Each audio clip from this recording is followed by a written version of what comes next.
Buenas tardes. Yo quiero dar la bienvenida a este coloquio, debate en torno a un tema, en torno al tema del medio ambiente.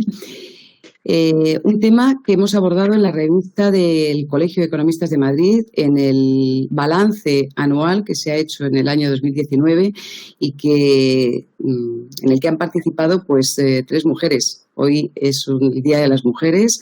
Estamos aquí 4 economistas, además, que trabajamos en temas medioambientales.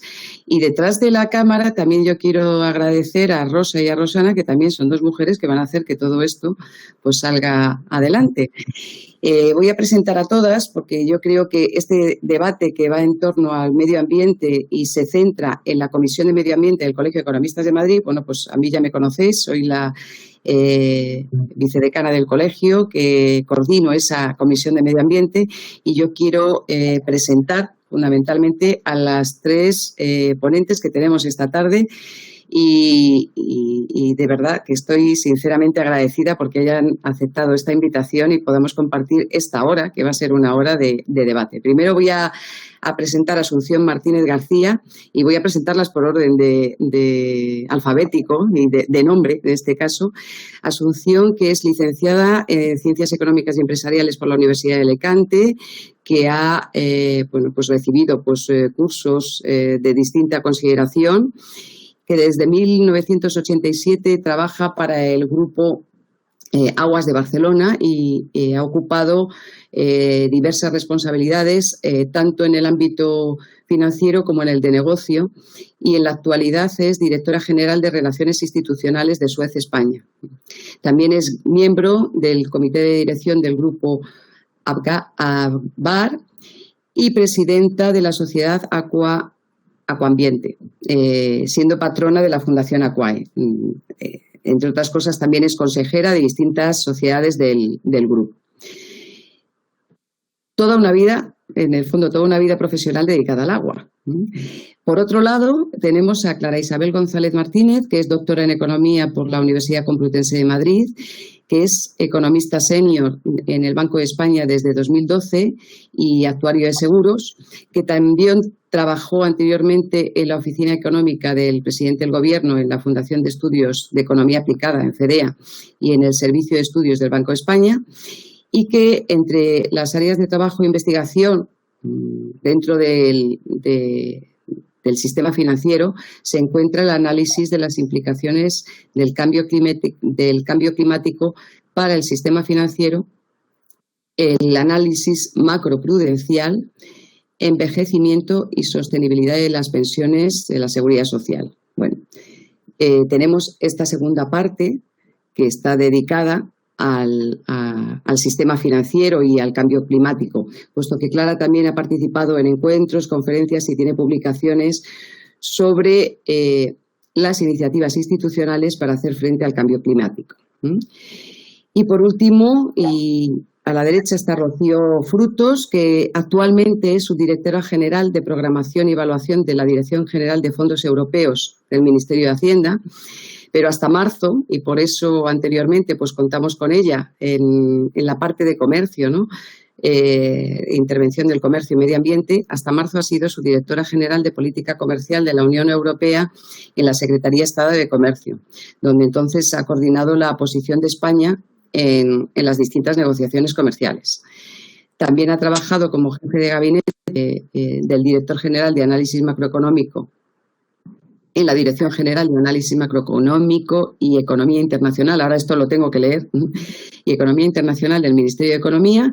También ha sido consejera económica comercial de España en Varsovia, y también ha trabajado como asesora del secretario de Estado de Hacienda y Presupuestos, aparte de otros puestos en la Comisión Nacional de Mercados y Competencia. Es decir, una tercera perspectiva del medio ambiente, que es la parte comercial y la parte de Hacienda. Por eso, el tema de hoy lo hemos titulado Medio ambiente en distintas perspectivas, y esas son las que vamos a abordar hoy. Tengo que decir que este mes es un mes que está muy centrado en el medio ambiente. Hemos tenido el Día Mundial del Medio Ambiente, que fue el 5 de junio. Hemos tenido el Día Mundial de los Océanos, el 8 de junio, y también el Día Mundial de Lucha contra la Desertificación y la Sequía, el 17 de junio. O sea que podemos decir que es un mes crucial.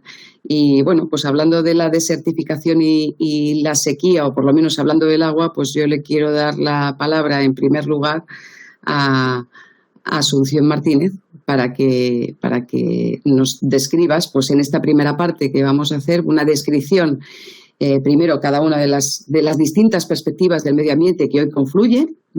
Después lo que veremos será un poco de debate de la situación actual y por último haremos unas conclusiones. Pero Asunción, es tu turno.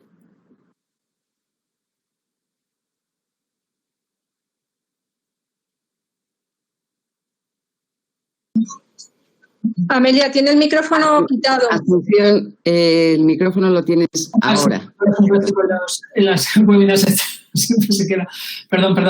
Oye, gracias, Amelia, por tu presentación tan cariñosa y muchísimas gracias al colegio por invitarme a esta interesante mesa redonda con reflexión de diferentes ámbitos, como tú bien decías, de lo que es el medio ambiente en este caso, ¿no?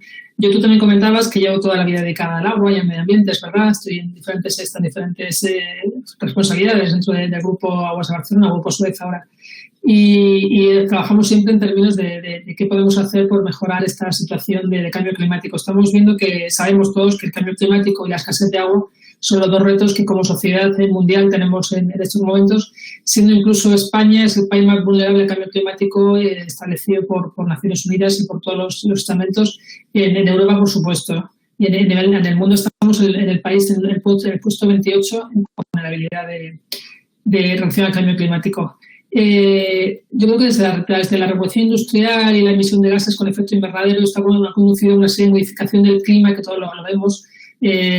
Cada día en los diferentes países, aumento del nivel del mar, diferentes temperaturas, olas de calor. Se hablaba estos días, esta semana, que en Groenlandia había 38 grados, con lo cual una amplitud térmica de 100 grados en el mismo año es una verdadera barbaridad. Sequía, incendios, etcétera, ¿no? Estamos ante una crisis climática, pero yo creo que no es una crisis climática que se soluciona y ya no volverá a pasar. Estamos ante una nueva realidad climática. Y los efectos están clarísimos, como he comentado, en la actualidad. Esto está poniendo en peligro el equilibrio que hay entre la necesidad y la disponibilidad en términos de agua, en términos de masas de agua. Como bien decía antes yo, España es el país más vulnerable de Europa.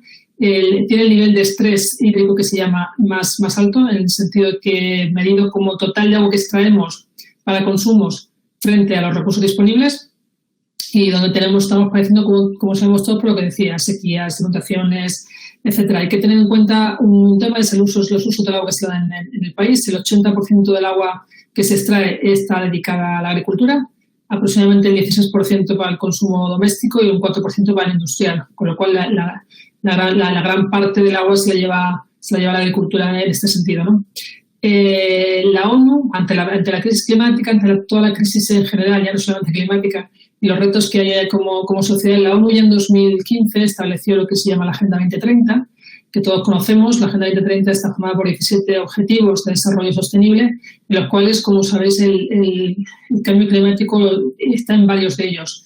Está, por supuesto, en el 13, es acción por el clima, hay uno dedicado expresamente al agua y al saneamiento, que es el 6, y uno muy importante para todos atacar este problema o este reto, que es el 17, que son las alianzas. Aquí, sin administraciones, sin sociedad civil, sin ciudadanía, sin empresas, esto es imposible. Y de hecho, en esta configuración de los ODS, la ONU alienta a las empresas a que tienen que ser un actor importantísimo en este sentido, ¿no? Yo quería también añadir, en cuanto a lo que son los recursos al límite, hay muchos estudios, hay muchas publicaciones. La Organización Mundial del Clima habla, por ejemplo, de que la mayoría de los peligros naturales que afectaron a 62 millones de personas estuvieron asociados con fenómenos meteorológicos y climáticos extremos. Las inundaciones siguen siendo el fenómeno con mayor número de afectados. Más de 35 millones de personas en el mundo están afectadas tienen que hacer emigrar incluso de sus casas, cierre de ciudades, problemas que hemos visto en todos los momentos, ¿no? De hecho, en el informe de riesgos mundiales del Foro Económico Mundial, en el top 5 en 2019, de los 5 riesgos a nivel mundial, 3 están asociados a la crisis climática: eventos meteorológicos extremos, desastres naturales y fracaso de la mitigación de los efectos del cambio climático y adaptación a este, ¿no? Pero además la crisis hídrica está entre los 5 primeros también. Quiere decir que hay una cierta preocupación. Es verdad que todo esto es antes del COVID y yo creo que luego tú decías, Amelia, que haremos una cierta segunda parte donde veremos la situación actual. Yo creo que la relación del cambio climático con el COVID es evidente y luego comentaremos algún aspecto en ese sentido, ¿no? Pero luego yo creo que tenemos que actuar más, no puede ser que los países, España, por ejemplo, tenga que destinar cada año aproximadamente, según estudios, 800 millones de euros a pérdidas ocasionadas por las inundaciones o por desbordamiento de ríos, como está pasando, ¿no? Y eso tenemos que hacerlo. Es verdad que en estos momentos hay una realidad en nuestro país. En el año 2017, por ejemplo, sabéis que España y Portugal sufrieron una ola de incendios que devastó una gran parte de los bosques que teníamos en España, con grandes incendios forestales. Ese mismo otoño, la sequía de España llevó a tener unas situaciones como muy peligrosas en términos de escasez de agua y de posibles incluso de llegar a tener que cortar el agua en algunos sin llegar en ese punto, por suerte. Pero en ciudades imprevisibles, como pueden ser León o como pueden ser ciudades del norte de España, porque precisamente ahí no hay sistemas de regulación a lo mejor tanto como en otras zonas con más escasez de agua. Pero en septiembre del 19 la DANA, todos conocen la DANA en Alicante, pues produjo lluvias que no se habían producido hacía por 140 años. Se devastó una zona entera, la zona de Gabajal Segura, con inundaciones, etcétera, ¿no? En Gloria posteriormente, con lo cual esto siempre está siendo así. Las previsiones son, yo creo que preocupantes. ¿En qué sentido? Pues en el sentido que las perspectivas de medio ambiente mundial, pues lo que dicen que la proyección mundial de habitantes del planeta pues se va a multiplicar evidentemente. De los 7.500 millones que tenemos ahora, en años 2050 hablan de más de 10.000 millones de personas en el mundo, casi 11.000 en el 2100. Esto quiere decir que cuanta más personas, sobre todo estos habitantes, van a querer ir a ciudades, salir de las zonas rurales por ahora. Entonces eso supone un incremento adicional y muy importante en términos de recursos hídricos para dar servicio no solamente al consumo de las personas, sino a las industrias asociadas a esas ciudades, comercios, etcétera, todas las actividades, ¿no? Con lo cual, o hacemos algo por la sostenibilidad de estos recursos hídricos o va a ser muy complicado en poder ser sostenible, ¿no? Se hablaba de que en 2070, esta semana lo leí en un periódico, en 2070 la mitad de España hacia abajo va a tener una sequía desértica más o menos, con lo cual yo creo que estamos a tiempo de que esa demanda de agua pues se pueda de alguna forma planificar, hacer pues medidas entre todos, ¿no? Entre la administración, por supuesto, pero entre empresas, entre los propios ciudadanos con diferentes hábitos de consumo, etcétera, ¿no? A nivel, yo creo que por ver un poquito en positivo, a nivel de Europa, todos conocéis, a lo mejor luego Rocío nos habla más del tema hay un proyecto de fondos de recuperación asociados al COVID, e incluso el propio marco plurianual europeo que se establecía a principio de año con 1,1 billón de euros, ya hablaban de que las líneas grandes de inversiones en Europa este año van a ser asociadas al Green Deal, el famoso marco de economía verde que está establecido. Y en ese marco hay muchos temas de efectos de gases, temas de energía, temas de renovables, temas de agua también, de mitigación. Bueno, pues yo creo que tenemos en ese nuevo, aparte del marco plurianual, como decía, los fondos de recuperación que Europa está negociando ahora mismo con todos los países, a ver cómo se transmiten y cómo se reparten. De alguna forma, pues están básicamente basados en dos palancas: la palanca de la transición ecológica y la digitalización. También muy necesaria en estos casos pues para fenómenos de tener sistemas de alerta temprana, sistemas de adecuación a instalaciones, etcétera, ¿no? Entonces, yo creo que España, aparte de ese marco más europeo, yo creo que está muy avanzado en términos de marco normativo. En estos momentos pues ya se envió incluso la Plan Nacional Adaptado a Energía y Clima. Está ahí un proyecto de ley de cambio climático, es muy importante para estos asuntos. Como decía, ese propio proyecto de ley lleva asociado como el mecanismo que es el Plan Nacional de Adaptación al Cambio Climático, donde hay todas instituciones, empresas, etcétera, no deja de ser un implemento de adaptación a todos los sectores de ese cambio climático, es muy importante. Pero está la estrategia de economía circular, está la ley de residuos, etcétera. En cuanto a esos temas de economía circular o residuos, es muy importante en un sector como el del agua, el tema de agua reutilizada, el tema de aprovechamiento de caudales, etcétera, etcétera, ¿no? En cuanto a mí me gustaría un poco mirar al futuro, como parece que esto es un escenario muy negro lo que estamos pintando, pero bueno, yo creo que entre todos, como decía, el marco normativo, las posibles inversiones europeas, la propia colaboración público-privada con empresas tiene que dar lugar a que esta mitigación de efectos se produzca cuanto antes, ¿no? En ese sentido, y por hacer un poquito de poner en conocimiento lo que estamos haciendo desde SUR, desde SUR España, la empresa a la que yo pertenezco, pues tenemos claro que tenemos que cumplir los objetivos vinculantes de la Cumbre de París, que luego se llevaron a lo que son los objetivos de desarrollo sostenible. Y en ese sentido tenemos una estrategia específica basada en 4 pilares. Un pilar asociado a la mitigación. Estamos adheridos obviamente al objetivo global de reducción de temperatura del famoso 1,5 grados de promedio, y para ello tenemos pues todo el tema asociado a la compra de energía verde, energías renovables, flota de vehículos híbridos eléctricos, etcétera, etcétera. Una segunda parte nuestra sería la de la adaptación al cambio climático. Las consecuencias del cambio climático, como he comentado antes, son muy importantes para los recursos hídricos. Entonces tenemos planes de resiliencia, continuar el servicio e impulsamos acciones de conservación y restauración de ecosistemas, etcétera, etcétera. Un tercer pilar muy importante para nosotros es el de promover modelos de economía circular y de residuo cero, que se traduce básicamente en un cambio de forma de trabajar, un cambio de paradigma en cuanto, por ejemplo, cómo se tratan unas depuradoras de agua residual o cómo se trataban anteriormente, cómo las tratamos ahora, intentamos tratarlas ahora. ¿En qué sentido? Pues desde que una depuradora entras un vertido y sale un residuo, pues a que sea residuo cero, es decir, todo lo que entre, de alguna forma se pueda reutilizar, tanto el agua como la energía, que sea totalmente renovable y consumible en la planta, y como incluso los lodos que salen asociados a la depuradora, pues para industrias, para servicios, para agricultura, y queda una instalación que es como una fábrica biofactoría, que llamamos una fábrica de recursos, ¿no? Y el cuarto pilar sería pues aplicación de modelos asociados a responsables con el clima.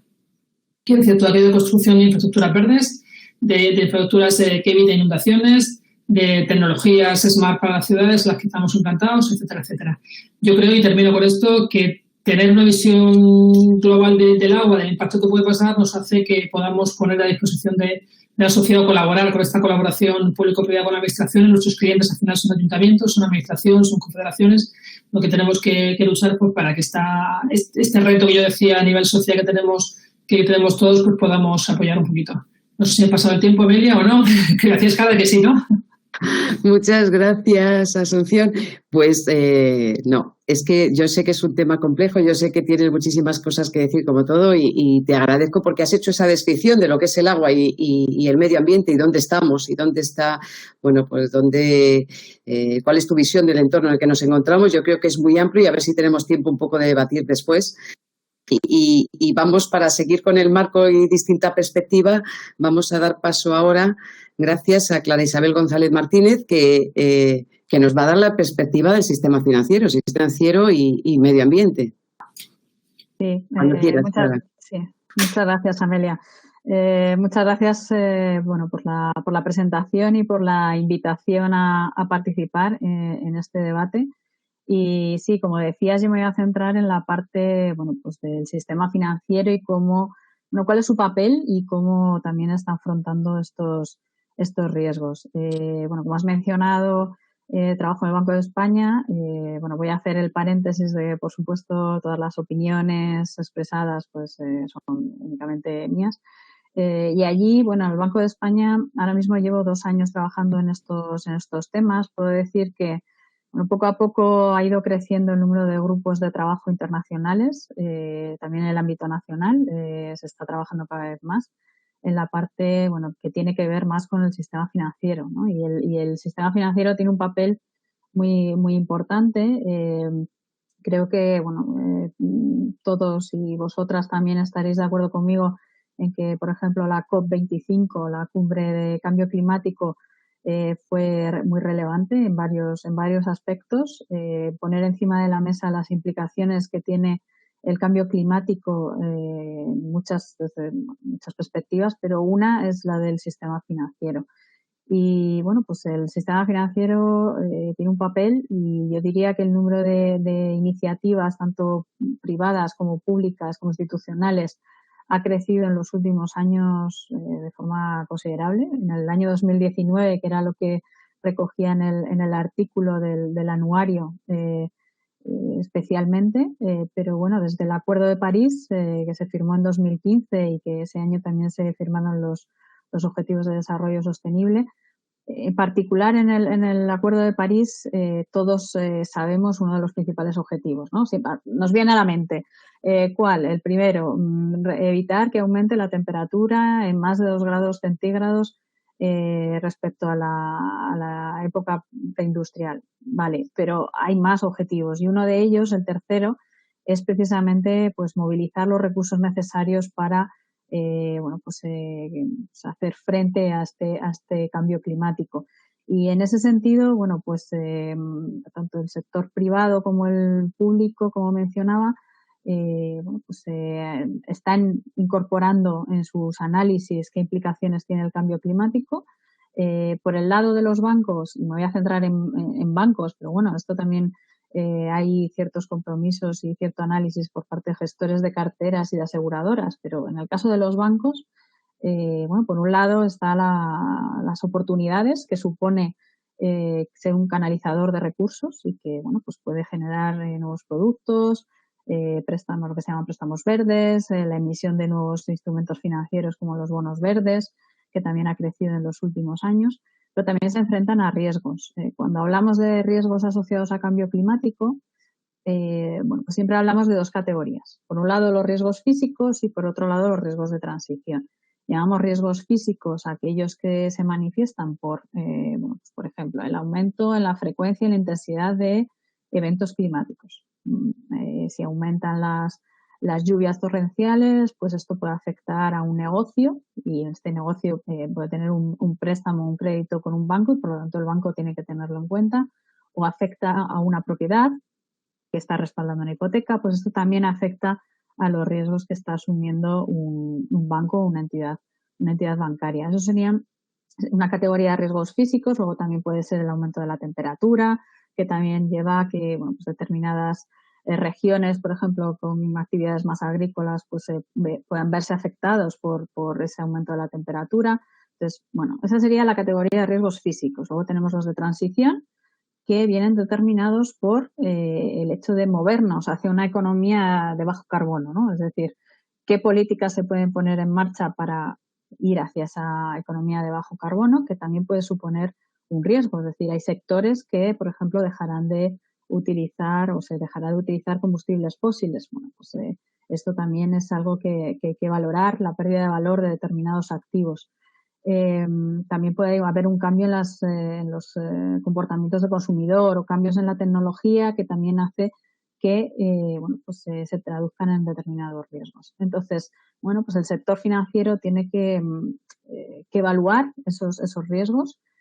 Quizás, bueno, pues no dejarlo en la parte de responsabilidad social corporativa, que hasta ahora pues se fijaba más en ese área, o se analizaba más en ese área, sino pasarlo a la parte de riesgos y analizar y evaluar qué riesgos supone. Y en esto, bueno, pues hay determinadas iniciativas. En Naciones Unidas, pues hay una serie de bancos que han firmado un compromiso global por evaluar lo que se llama principios de banca responsable. Entonces, lo que hacen es evaluar estos riesgos, también tener, bueno, pues una perspectiva de cómo incorporar también a los clientes y cómo gestionar mejor todos estos retos. Y en el caso de España, pues en la COP25 prácticamente todo el sector bancario firmó un compromiso también por evaluar sus carteras. Entonces, bueno, esta sería la parte más bien del sector privado, ¿no? De los bancos, que, como he dicho, se enfrentan a oportunidades y a riesgos ante el cambio climático. Tenemos también, por otro lado, bueno, pues las iniciativas institucionales que se están poniendo en marcha, que, como decía, en el 2019 bueno, pues, por ejemplo, se dio un impulso a determinadas iniciativas o se creó una plataforma de inversión de financiación sostenible liderada por la Unión Europea, pero con otros países a nivel global. Bueno, pues también está la coalición de ministros de finanzas para actuar contra el cambio climático, que en ese caso están más enfocados a qué políticas se pueden hacer desde la perspectiva fiscal.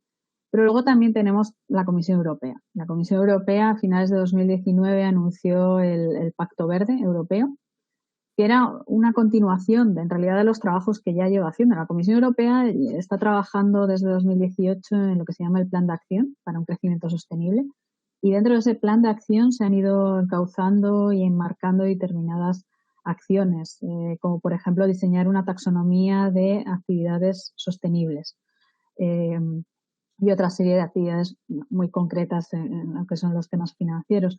Pero lo que quiero decir es que bueno, pues, la Comisión Europea está trabajando mucho. En el caso del Green Deal pues, están enmarcadas algunas otras actuaciones, como una ley de economía circular o bueno, pues, de cara a la biodiversidad, de cara a un transporte más sostenible, pero también hay una parte de financiación sostenible y de cómo financiar esta transición. Y en este ámbito de iniciativas institucionales, pues mencionar la parte de los bancos centrales. Y bueno, cuando en algunos foros menciono que trabajo en estos temas, o que un banco central está trabajando en estos temas, bueno, pues notas cierta sorpresa, porque no, bueno, pues dices, como un banco central está trabajando en temas de cambio climático. Bueno, pues mencionar que existe una red global de bancos centrales y supervisores que están analizando este tema, que el objetivo es precisamente pues, ver qué implicaciones tiene, tanto para los bancos a nivel micro, en cuanto a supervisión microprudencial, a nivel macroeconómico, qué implicaciones tiene. También como un banco central puede incorporar criterios de sostenibilidad en la gestión de sus propias carteras, ¿no? Y bueno, esta red emitió el año pasado una serie de recomendaciones que como van en línea con estos trabajos, que como digo es incorporar la evaluación de los riesgos climáticos en la microsupervisión, incorporar criterios de sostenibilidad en la gestión de carteras propias, cerrar las brechas de datos. Este es un reto muy importante para muchos, no solo para los bancos centrales, y también aumentar pues, la capacidad intelectual, fomentar también entre el público, ¿no? que se entienda la importancia de estos riesgos, y en eso estamos trabajando. El BCE está trabajando en estas áreas, el Banco de España también. De hecho, bueno, pues el Banco de España organizó una conferencia en diciembre del 2019 al mismo tiempo que la COP25, también diversos talleres. Hay un gran trabajo interno y cada vez participamos, bueno, pues en más grupos internacionales que se van creando, sobre todo para analizar qué implicaciones tiene para la estabilidad financiera, para la supervisión o, bueno, pues en diferentes ámbitos. Y mencionar, por último, a nivel nacional también la importancia de la ley de transición, la ley de cambio climático y transición energética, que ha mencionado Asunción antes, y que forma parte de un paquete más amplio a nivel nacional, pero bueno, solo mencionar que también tiene implicaciones para el sistema financiero. Uno, porque bueno, pues va a pedir más información sobre implicaciones de cambio climático, tanto a aseguradoras como bancos, como grandes empresas y cotizadas. Y también a los supervisores, Banco de España, CNMV, Dirección General de Seguros, también nos pone deberes en el sentido de que tendremos que hacer un informe cada 2 años precisamente de qué implicaciones tiene el cambio climático para el sistema financiero, cada uno en nuestra área que será presentado y publicado. Entonces, bueno, esta es una panorámica de los diferentes trabajos a nivel privado, a nivel de las iniciativas institucionales, también aparte sobre todo de los bancos centrales, que quizás sea menos conocida, y podemos después en el debate profundizar en lo que consideréis. Gracias, Amelia. Pues muchísimas gracias, Clara. Veo que nos va a faltar tiempo porque lo cierto es que estamos abordando muchas perspectivas, pero yo creo que es interesante ponerlas en conjunción. Muchas gracias, Clara. Y ahora tiene la palabra Rocío Frutos-Ibor sobre tema comercial o si nos despeja también temas de Hacienda, pues fenomenal. Rocío, cuando quieras. Muy bien, pues muchas gracias. Ha sido muy interesante, la verdad, escuchar estas diferentes perspectivas como comentabas. Y bueno, es cierto que a mí cuando me llamaste pues fue un poco en relación con un artículo de la revista del Colegio de Economistas de Balance 2019 y eso es lo que me voy a centrar. Pero desde marzo estoy en el Ministerio de Hacienda llevando los pactos, los fondos de estructurales y de inversión. Y bueno, lo primero que he podido ver es que el tema del medio ambiente es una cuestión horizontal. O sea, está presente en todas las políticas, estaba presente en la política comercial y luego hablaré de ello y sigue estando presente. Pero aquí, desde luego, el Pacto Verde, si antes lo veía desde la óptica de la política comercial, pues ahora lo veo desde otra óptica distinta. Pero sigue siendo totalmente un elemento clave en mi trabajo actual. Yo creo que bueno, cualquier funcionario público que esté pues en temas relacionados con política económica y de otro tipo, pues también estará relacionado. El Pacto Verde será un elemento fundamental en su trabajo. Y luego, otro elemento, y antes de pasar a hablar de la política comercial, otro elemento que quería comentar y que creo que luego podremos tratar más es el tema del COVID. La pandemia por COVID es evidente también que ha afectado todos los ámbitos.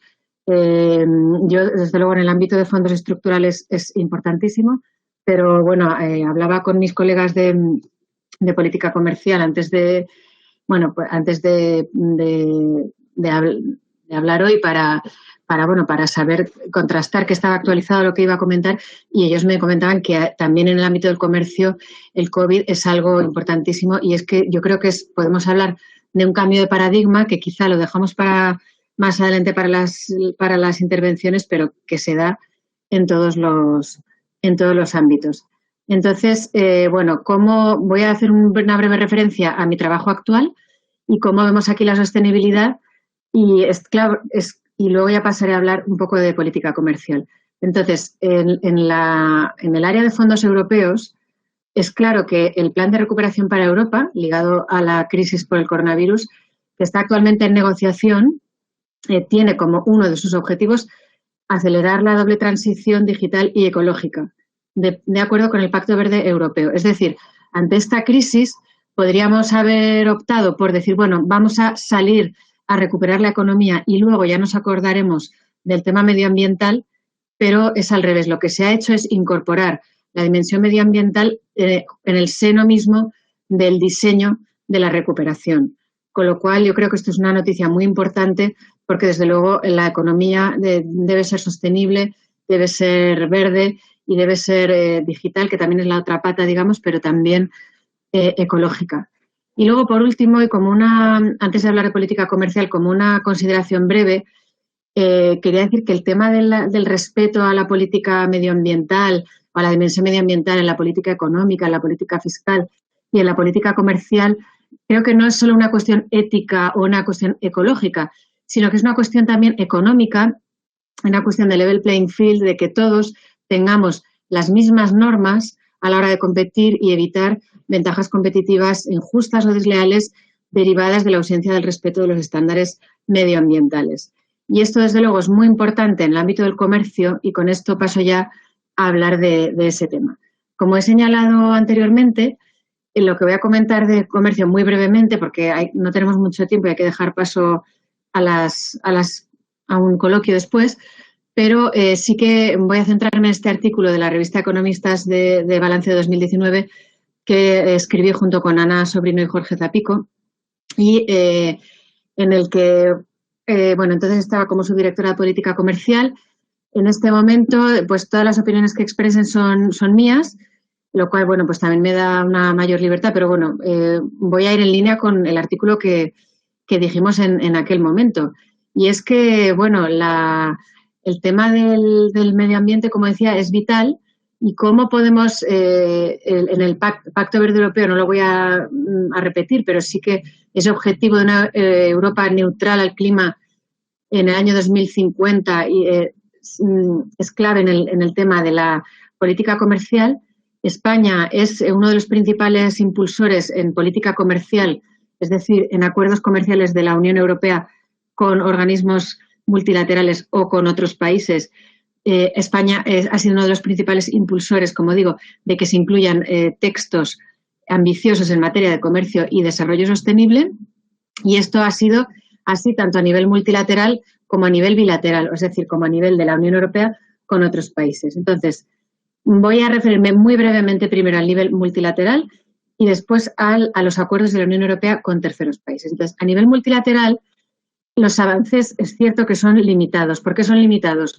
Bueno, todos conocemos la institución multilateral comercial por excelencia, que es la Organización Mundial del Comercio, que está actualmente en una crisis que además ha tenido su máximo exponente en la reciente dimisión del director de esta institución. Bueno, por una serie de razones que no vienen al caso, pero bueno, en la que, entre otras cosas, se toman las decisiones por consenso, lo cual dificulta tomar acuerdos. Pero aún así, hay unas iniciativas dentro de la OMC. Una de ellas es un acuerdo plurilateral de comercio y medio ambiente. Como sabéis, los acuerdos plurilaterales son aquellos en los que que obligan a un conjunto de países de la Organización Mundial del Comercio. Y luego hay otro tipo de negociaciones, que estas sí que son multilaterales del conjunto de los miembros de la OMC, que son relativas a las subvenciones a la pesca y que hacen referencia a alcanzar la meta 14.6 de los Objetivos de Desarrollo Sostenible. Es decir, se pretende prohibir ciertas subvenciones que dan lugar a la pesca excesiva y a la sobreexplotación de la pesca. Es verdad que ahora con la crisis, esta era una de las iniciativas multilaterales que relativamente mejor estaban avanzando, pero ahora con la crisis actual está un poco más parada. Pero es bueno saber que existe y que estaba relativamente bien. Hay otras instituciones como la OCDE, en la que hay un grupo de trabajo de comercio y medio ambiente, y también hay una iniciativa de responsabilidad social corporativa que incluye al sector privado, porque como antes se decía, es fundamental la participación por parte de las empresas en esta dimensión. Y luego también el G20, donde sabéis participa España como invitado permanente. Pues aquí tenemos el año pasado en la presidencia japonesa, por ejemplo, el tema del crecimiento sostenible e inclusivo era algo que era transversal a todas las áreas, y en el área del comercio, pues una de las cosas que se hicieron fue un inventario de prácticas empresariales y políticas públicas de los participantes para el desarrollo sostenible. Y aquí nosotros pues pudimos contribuir presentando 3 iniciativas concretas que implicaban a empresas, que permitían, por un lado, la internacionalización de nuestras empresas, pero a la vez hacerlo de una manera sostenible. Y con esto termino la parte multilateral y voy a hablar también muy brevemente de los acuerdos bilaterales de la Unión Europea con otros países, lo que llamamos la política comercial bilateral. Entonces, ¿por qué existen estos acuerdos bilaterales? Pues precisamente por las dificultades para avanzar en la OMC, por el tema del consenso y por el tema de que son muchísimos países. Y como sabéis, la propia Organización Mundial del Comercio permite que, bajo determinadas condiciones, se celebren estos acuerdos de integración regional para avanzar más rápido en la liberalización comercial.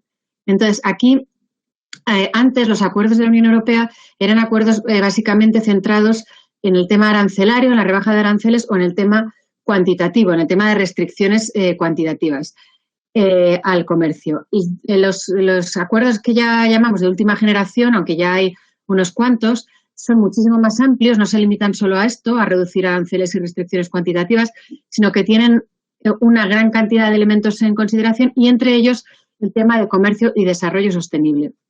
Entonces, ¿cómo funciona esto? Bueno, pues establecen, por ejemplo, la obligación por parte de los firmantes de cumplir con los compromisos adquiridos para la aplicación del Acuerdo de París, para la aplicación de otros acuerdos medioambientales. Esto es muy importante y esto funciona porque antes de cerrar la firma del acuerdo, la Unión Europea exige el compromiso por parte del otro socio comercial de cumplir estos compromisos medioambientales y del Acuerdo de París. ¿Esto qué hace? Pues que el querer ser socio comercial preferente de la Unión Europea, que es una gran potencia comercial, evidentemente incentiva a la asunción de estos compromisos por parte de terceros países. Y luego hay también un mecanismo de solución de disputas específico para los asuntos de desarrollo sostenible, entre ellos los medioambientales. Es decir, no va por el capítulo general de resolución de disputas.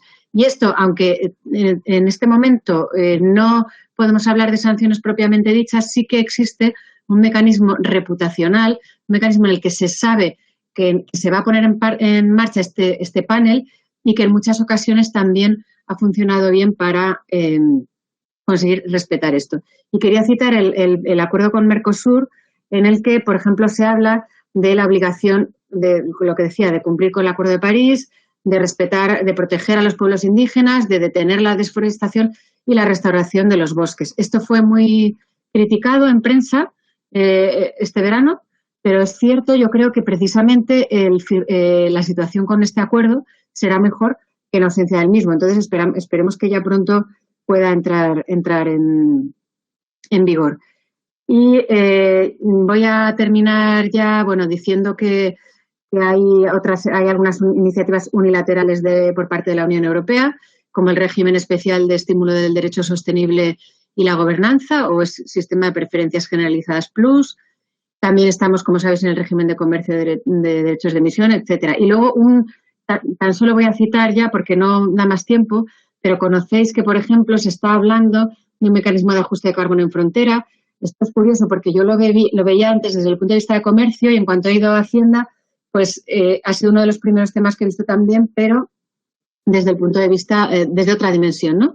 Pero bueno, simplemente decir, por lo tanto, y ya concluyo, que el tema de la sostenibilidad vemos que es algo cada vez más importante, no es un adorno, no es algo que queda bien, es algo importante para conseguir un level playing field, es algo importante para una recuperación sostenible y duradera y esperemos que tanto en política comercial como en el diseño del plan de recuperación, etcétera, pues sepamos integrar esta dimensión de la manera adecuada para lograr un crecimiento sostenible y un crecimiento respetuoso con el medio ambiente. Muchas gracias. Pues muchísimas gracias, Rocío. Bueno, está genial. Yo creo que ya tenemos aquí el panorama, además extenso. Nos damos cuenta de que hay muchísimos puntos en común en las tres perspectivas del medio ambiente. Estamos hablando de cambio climático, del Green Deal, de la sostenibilidad, de la economía circular, de la economía baja en carbono, etcétera. Bueno, son todos temas que habéis tocado de una u otra forma, pero que compartimos en los distintos enfoques que tenemos del medio ambiente. Hemos pasado de los recursos a cómo llegan de los recursos naturales, Asunción la primera, a cómo llegan los recursos, sistema financiero y de dónde vienen, de Hacienda o de Europa. Y yo quiero que ahora pues nos centremos un poco, seamos un poco más ágiles en esta segunda parte, decir, bueno, vamos a ver la situación actual. Efectivamente, como ha planteado Rocío, y yo creo que podemos incidir, hemos salido ya, podemos decir que hemos salido de ese estado de alarma, que ha provocado cambios importantes en el medio ambiente, cambios positivos en un momento dado, como ha sido la reducción de contaminación del aire, contaminación acústica. Yo he llegado a ver hasta los árboles más bonitos, ¿no? Cuando empezabas a salir. Cambios también negativos, porque se ha producido un aumento de los residuos y es un tema que tenemos que abordar, ¿no? Todos estos cambios también provocan una serie de perspectivas, de buenas perspectivas y también una serie de riesgos, como por ejemplo puede ser descenso de inversiones y cambios en el modelo productivo de trabajo. ¿Cómo veis? O sea, ¿cuál es esa situación actual después de este estado de alarma en las distintas perspectivas que tenéis? Ya hemos quedado en esta parte, pues quitarnos la palabra o pedir la palabra. No sé quién quiere empezar. ¿Cómo veis la situación que ha supuesto la crisis del coronavirus, ¿no? Después del avance de 2019, que hemos plasmado en los artículos, estamos avanzando, está mejorando las cosas ambientales, ¿qué pasa? ¿En qué situación nos encontramos? Yo sí, es un minuto. Yo creo que, como comentaba antes, creo que el tema de la destrucción ambiental es uno de los factores clave para el tema del COVID, sin duda, junto a la globalización y junto a las desigualdades sociales. Y se ha visto, como tú bien dices, impactos positivos. Ha sido cuando hemos dejado de producir, nos hemos confinado, no iban los coches, no iban los aviones, rápidamente la contaminación es verdad que ha bajado. Y yo creo que impactos negativos, aparte de lo que tú dices, bien del consumo de plásticos o el exceso consumo de plásticos, los residuos que además van por donde no deben ir, porque la gente los tira a los inodoros y a las depuradoras y lo impactan todo en nuestro sentido. Pero yo creo que pues ahora mismo puede haber un rebrote importante de contaminación en términos de que todo el mundo quiere el coche, nadie quiere el metro para evitar contagiarse.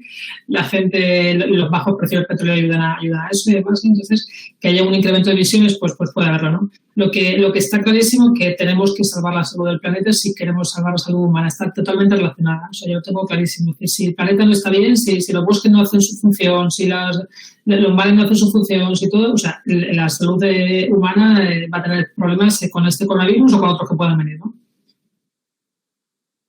En la parte del sistema financiero es verdad que, bueno, evidentemente con la crisis del coronavirus, pues los recursos se han destinado, pues evidentemente a trabajar el reto que suponía la crisis, y es verdad que esto ha hecho que algunos trabajos pues quizás se hayan dejado en pausa, ¿no? Pero había mucho trabajo hecho. En el caso de los bancos centrales, por ejemplo, en la red de bancos centrales y supervisores había trabajo hecho que ya se está retomando y que se está publicando. En el caso de la Comisión Europea se están retomando las consultas que había y la revisión de algunos paquetes, como por ejemplo de la estrategia de financiación sostenible. Y al final yo creo que también esto lo que ha puesto de manifiesto es que cuando hablamos de finanzas sostenibles, que siempre se habla de pues aplicar los criterios ASG, que se llaman ambiental, social y gobernanza, y que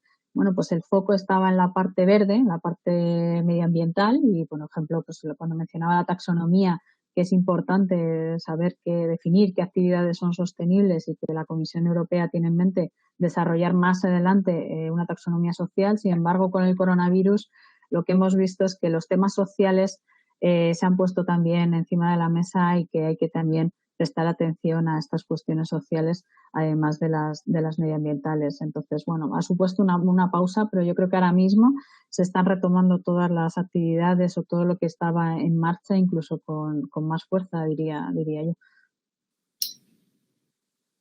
Muy bien.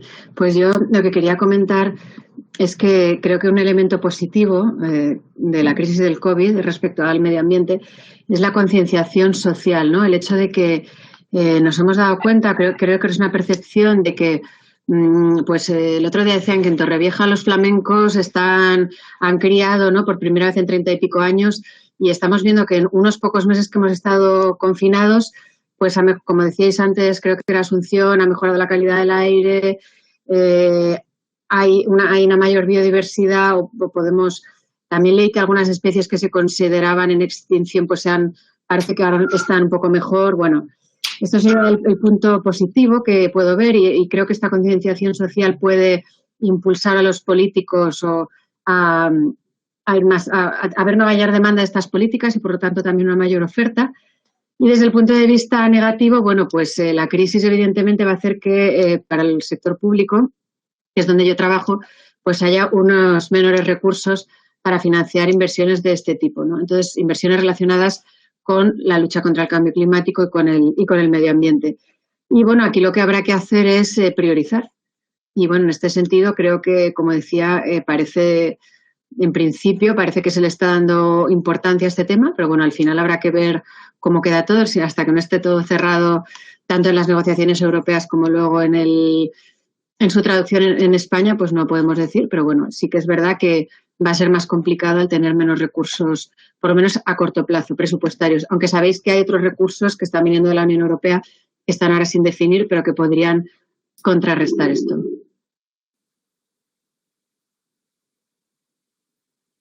Nos da un poco de preocupación el tema de los recursos. Nosotros que somos economistas o nosotras que somos economistas, hablar de recursos, de que se van a limitar, pues la verdad es que es un asunto que preocupa, ¿no? Y que puede suponer, pues, efectivamente, un retraso en temas de cambio climático. Decimos que estamos cambiando, que las cosas, que este periodo nos ha servido como para reflexión, pero es cierto que la ralentización de la economía, el descenso en el crecimiento, el decrecimiento económico que se va a producir en este año, pues la verdad es que puede tener efectos nocivos y perjudiciales para el medio ambiente.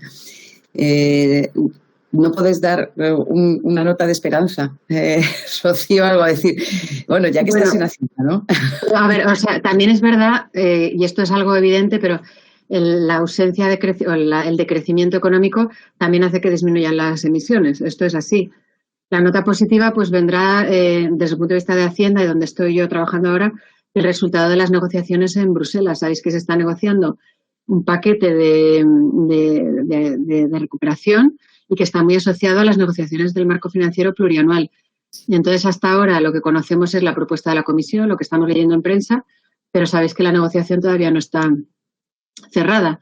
Entonces, bueno, a ver, estamos ahí en ello y evidentemente una vez que esto esté en marcha, pues creo que es un importante estímulo. O sea, lo que sí que creo, desde el punto de vista de la política económica, esto es una opinión personal mía, pero creo que algo hemos aprendido. O sea, si en la última crisis las recetas del Fondo Monetario Internacional eran hay que ser muy austero, política fiscal restrictiva, ahora lo que dijo el Fondo Monetario Internacional nada más empezar la crisis es hay que reaccionar rápido, hay que y no ha ido a unas políticas restrictivas, digamos, a recomendar unas políticas restrictivas, sino a trabajar ahora, a estimular la economía y luego, más adelante, bueno, pues intentar vigilar más el tema de la estabilidad presupuestaria. Es cierto que afrontamos la crisis con una deuda pública que limita también la capacidad de acción.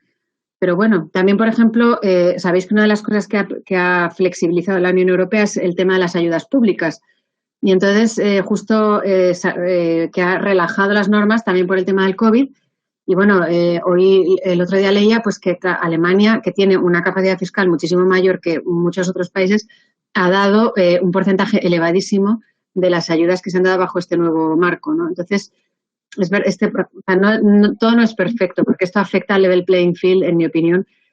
Como hemos dicho antes, esto son todo opiniones personales, pues en mi opinión esto altera el level playing field en el mercado interior. Pero bueno, quiero decir que yo creo que algo sí que hemos aprendido y espero que algo lo hagamos un poco mejor que la última crisis. Yo sí, me permites, Amelia, apuntar también que yo creo que es importante, y lo comentaba antes, la colaboración público-privada. ¿En qué sentido? Hay muchos fondos de inversión a nivel internacional que ya antes de la crisis del COVID hayan puesto un poco como el foco en los temas medioambientales y están Goldman Sachs, Brookfield, dicen, oye, invertiremos sobre todo priorizando los temas asociados al medio ambiente, al cumplimiento de los ODS, etcétera, etcétera, ¿no? Con lo cual yo creo que hay bastante cierto apetito inversor en estos temas, en este tipo de infraestructura grandes, y yo creo que deberíamos aprovechar también como país, más allá de los fondos que nos puedan llegar de Europa, que estoy con Rocío, que la verdad que se han flexibilizado, ha hecho medidas cualitativas importantes en Europa en términos de, oye, pues mirar para otro lado con el déficit, con la deuda pública por ahora, que se le ayuda a las empresas directas, etcétera. Todo eso que se ha hecho, yo creo que también es importante que fluya un poco el dinero en términos de esas infraestructuras, esos contratos, por ejemplo, igual que en el Ministerio de Fomento, ya lo he dicho, en términos de concesión de obra pública hacia la construcción y concesión posterior a explotación, etcétera. Yo creo que hay infraestructuras hidráulicas que son muy importantes en términos de, como decía, de resiliencia de ciudades, en términos de adaptación y al nuevo cambio climático, sería importante también esas medidas. Por apuntar una mención que ha hecho Asunción respecto a los fondos, es verdad que cada vez más fondos de inversión se están fijando en esto, ¿no? Lo que mencionaba antes de los criterios ASG, que, bueno, sobre todo los medioambientales, pero es verdad que con la crisis del coronavirus y antes había emisiones de lo que se llaman bonos verdes, esos bonos verdes ya no ha habido tanta emisión, pero ha surgido la emisión de bonos sociales, ¿no? Precisamente para obtener financiación para cubrir ese tipo de proyectos asociados bueno, pues a otro tipo de necesidades. O sea que, bueno, pues además de lo medioambiental, lo social ha cobrado más protagonismo. ¿Y cómo veis? Pues, entonces, ¿se pueden cumplir los ODS? ¿Cuál es la perspectiva? ¿Habremos avanzado algo a final de año? Si tuvierais, ¿cuál es la perspectiva? Ahora vamos a pensar un poco en el futuro. Hemos descrito cuál es la situación actual después de este parón, porque podemos decir que desde 2019 hemos avanzado poquito. Bueno, se ha trabajado, pero hemos tenido un pequeño parón desde todo punto de vista, ¿no? Y de cara al futuro, ¿qué es lo que veis? ¿En dónde deberíamos incidir en cada una de las partes? ¿Y cuál es la perspectiva? Si tuvierais que escribir ahora a final de año 2019, ¿qué escribiríais o qué pensáis en cada uno de los ámbitos? Hombre, yo creo que los objetivos de desarrollo sostenible son de alguna forma vinculantes, ¿no? Es decir, nos vinculan como país a todos, lo decía antes, a sociedad, a ciudadanía, a administración y a empresas, con lo cual todos tenemos nuestra estrategia está basada en los ODS únicamente, o sea, estamos asociados a todos nuestros objetivos, incluso retributivos, el cumplimiento de unos indicadores asociados evidentemente en términos de nuestros sectores, es decir, pero desde temas asociados a diversidad de género, asociados a rendimientos de red, asociados a energías renovables, asociados a todo este tipo de cosas, y desde luego lo estamos cumpliendo. Yo creo que sí, evidentemente el coronavirus a nivel general, pues a nivel país, a nivel mundo incluso, pues ha hecho un parón importantísimo, con lo cual un parón como que, por ejemplo, la COP26 no se celebra este año. Eso quiere decir que ha habido cierto retraso en términos de negociaciones, aunque yo me consta que están habiendo negociaciones por Teams y por Zoom, etcétera, con países europeos, pero conozco gente que está metida, pero no es lo mismo que evidentemente ahora todo el foco cambia. O sea, ahí estamos mucho más en una emergencia social, como decía yo creo que Clara antes, que social y medioambiental también, pero evidentemente la parte social, la parte sanitaria incluso. O sea, cómo estamos preparados sanitariamente. Tenemos un sistema sanitario robusto no en Europa o en el mundo, no lo tenemos solamente unos sanitarios excelentes, pero el sistema con una crisis así puede fallar, con lo cual yo creo que los focos hay que adaptarlos, pero yo creo que yo soy positiva. Yo creo como que tenemos la obligación y la necesidad, además, de que se cumplan estos objetivos que a nivel mundial, más allá de que haya países que todos conocemos, que son más o menos negacionistas, pero que tenemos como responsabilidad global que se cumplan. Muy bien, que se anime, Clara. No, quería mencionar algunos retos, ¿no? Que yo creo que en este ámbito hay que tener en cuenta. Uno es precisamente lo que el gobernador del Banco de Inglaterra llamaba la tragedia del horizonte, y es que estamos pensando en riesgos que se van a materializar en el largo plazo y que las decisiones que se están tomando, decisiones en varios ámbitos, puede ser empresarial, público, privados, o de inversión, suelen ser decisiones en el más corto plazo, ¿no? Y que pues hay que cambiar esa mentalidad y pensar que pues hay que aplicar, por así decirlo, una mentalidad prospectiva y tener en cuenta que las consecuencias del cambio climático son en el largo plazo, que las decisiones que se tomen ahora pues tienen consecuencias y que no hay que ser cortoplacista y que pues a veces las medidas que hay que tomar pues hay que ir avanzando para evitar esos riesgos que mencionaba, ¿no? Tanto los físicos como los de transición. Y luego otros retos que particularmente creo que nos enfrentamos es pues tener más información respecto a pues a cómo las empresas, cómo los bancos están afrontando estos retos, tener datos para poder evaluar precisamente los riesgos, desarrollo de metodologías. Son retos que, pues al fin y al cabo es un área en el que, sobre todo en nuestro ámbito, pues estamos avanzando, pero que hay mucho más que desarrollar y que trabajar. Y bueno, en el tema de política comercial también ha habido un parón. Este año iba a ser la cumbre ministerial, que se suspendió ahora en junio, que se suspendió por el tema del COVID. Bueno, la Organización Mundial del Comercio es una institución que ya está atravesando muchos problemas, pero es cierto que yo creo que el COVID no está ayudando a alcanzar los objetivos. Si este acuerdo de pesca se consiguiera, pues sería un paso más hacia el objetivo de pesca sostenible, pero tampoco tenemos que pensar que es la panacea, porque al final lo que trata de hacer es un acuerdo para prohibir subvenciones que fomentan la pesca ilegal o la pesca que genera sobrecapacidad. Entonces, que y ya como opinión personal, pues que para lograr este acuerdo esté siendo tan complicado, ¿no? O sea, limitar subvenciones que fomenta la pesca ilegal, pues yo creo que tenemos que estar todos de acuerdo desde el principio.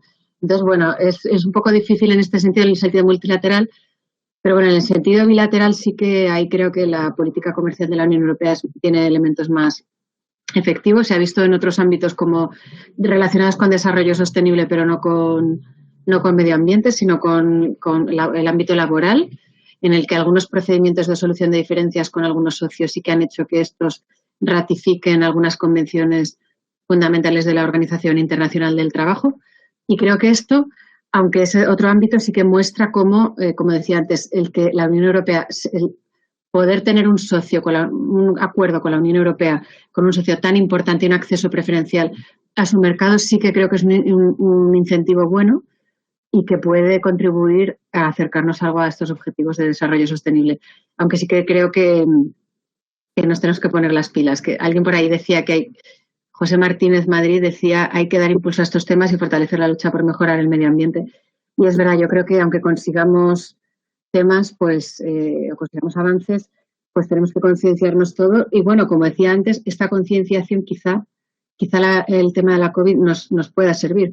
Aunque es cierto que la gente va a querer usar su transporte privado, pero bueno, quizá en otros medios sí que nos pueda concienciar y hacer que exijamos más a los políticos, a los que toman las decisiones. Bueno, es verdad que tenemos un montón de retos y de retos que afrontar en un futuro que es incierto, que cada vez, pues hace unos meses, cada uno tenía las pautas del futuro, yo creo que armadas, ¿no? Y teníamos una idea de lo que iba a ocurrir y cómo íbamos evolucionando. Y ahora mismo, pues sí que estamos con un poco de reflexión, es decir, bueno, el futuro es realmente incierto. No sabemos lo que puede pasar ya, pues dentro de 2, 3 meses, incluso el mes que viene, ¿no? Y esto, pues, nos crea una cierta incertidumbre y en economía todos sabemos que la incertidumbre es un enemigo, pero atroz, que no te deja tomar decisiones y en el sistema financiero pues se ve, incluso desde el punto de vista internacional y bueno, pues con los recursos también. Yo no sé si queréis decir alguna cosa que se os haya quedado ahí en el tintero para cerrar. No nos hemos ido a temas particulares, como se ha preguntado, que podría ser, bueno, ¿qué pasa con el trasvase y traspaso segura? Esto ya son temas u otra cuestión planteada que podemos afrontar pues en próximos coloquios o mesas redondas, ¿no? Porque lo que queríamos era describir un poco cuál es, pues eso, esas distintas perspectivas, ¿no? Sobre un tema, ¿no?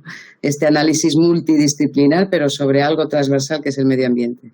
¿Qué se os ha quedado que os gustaría decir así para terminar? Pero además con alegría, ¿no? De optimismo en esta época tan dura.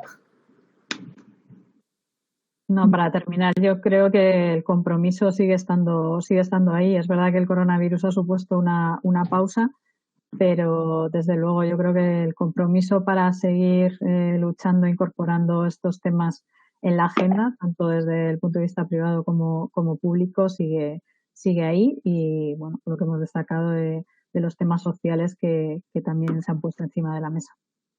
Un poco en la línea de Clara, creo que el compromiso de todos está ahí, que tenemos claro, nos hemos concienciado todos que este problema sanitario de salud humana, pues como decía antes yo, está muy vinculado a la salud del planeta y en tanto con ello tenemos que convivir, tenemos que trabajar para que no vuelva a pasar o evitar lo posible que vuelva a pasar con la magnitud que ha pasado de alguna forma.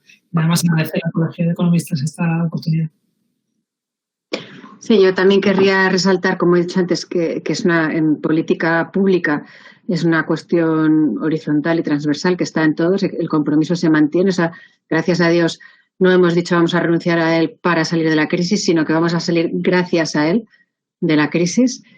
Esto desde el punto de vista de los policy makers y desde el punto de vista de los ciudadanos, que exijamos a los políticos que cumplan con estos compromisos, porque ahora hemos visto que todavía que hay grandes daños, pero creo que todavía estamos a tiempo. Yo no soy científica experta en esto, pero como ciudadana sí que he percibido que la situación, que se puede revertir más de lo que yo pensaba antes de esta crisis y creo que hay más ciudadanos que piensan así. Bueno, pues muchísimas gracias a las tres. Yo he visto que hemos tenido, yo creo que coincidís, más puntos de encuentro que de enfrentamiento. En este caso creo que nos hemos puesto de acuerdo casi en todo, ¿no? Muchísimas gracias, Asunción, Clara, Rocío. Muchísimas gracias a las personas que nos están escuchando y las que nos pueden escuchar en el futuro, si podemos, y a todo el Colegio de Economistas de Madrid que está trabajando ahí detrás para que pues todas estas actividades se puedan llevar a cabo y podamos acercarnos, a pesar de que estemos teletrabajando, podamos acercarnos y compartir pues nuestras vivencias y nuestros temas de interés. Muchas gracias a todos y hasta la próxima. Muchas gracias. Gracias.